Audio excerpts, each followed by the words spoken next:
Hi friends, welcome back to life with JK. ఈరోజు మన కిచెన్లో ఒక న్యూ రెసిపీ అయితే చేద్దాం. బొంబాయి రవ్వతో ఎప్పుడు ఉప్మానే కాకుండా ఎప్పుడైనా ఒకసారి ఇలా ట్రై చేయండి. టేస్ట్ వైజ్గా అయితే సూపర్గా ఉంటుంది. మరి రెసిపీ స్టార్ట్ చేద్దామా?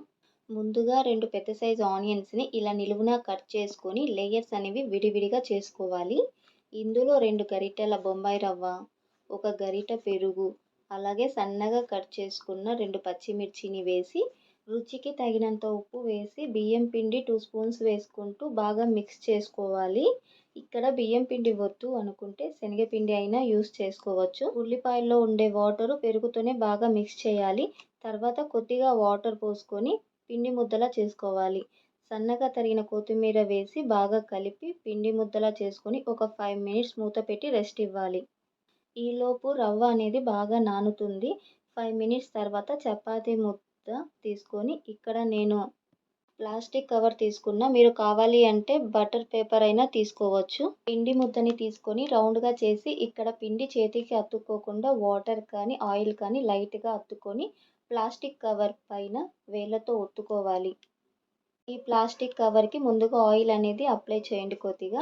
అప్పుడు పిండి ముద్ద చేతికి అతుక్కోకుండా ఉంటుంది. ఇలా వేళ్ళతో చపాతీలాగా ఒత్తుకోవాలి. మరీ మందంగా కాకుండా మరీ పలచగా కాకుండా ఇలా చేసుకోవాలి. ఇలా చేసుకున్నాక పెనం బాగా వేడి అయ్యాక లో టు మీడియం ఫ్లేమ్లో 2 సైడ్స్ బాగా గోల్డెన్ కలర్ వచ్చే వరకు కాల్చుకోవాలి. నెయ్యి కానీ నూనె కానీ వేసి బాగా కాల్చుకోవాలి. ఇప్పుడు ఒక సైడ్ బాగా కాలిన తర్వాత టర్న్ చేసి రెండో వైపు కూడా బాగా కాల్చుకోవాలి. ఈలోపు ఇంకొక పక్క పిండి ముద్ద తీసుకొని చపాతీలా ఒత్తుకోవాలి. ఇదే విధంగా మిగతావన్నీ ఒకవైపు చేస్తూ మరోవైపు కాల్చుకోవాలి. ఎక్కడ పచ్చిగా లేకుండా అన్నీ బాగా గోల్డెన్ కలర్ వచ్చే వరకు కాల్చుకోవాలి. ఈ బ్రేక్ఫాస్ట్ మీకు నచ్చితే ఖచ్చితంగా ట్రై చేసి ఎలా కుదిరిందో కామెంట్ చేయండి. పైన క్రిస్పీగా లోపల సాఫ్ట్గా టేస్ట్ వైజ్గా బాగుంటుందండి.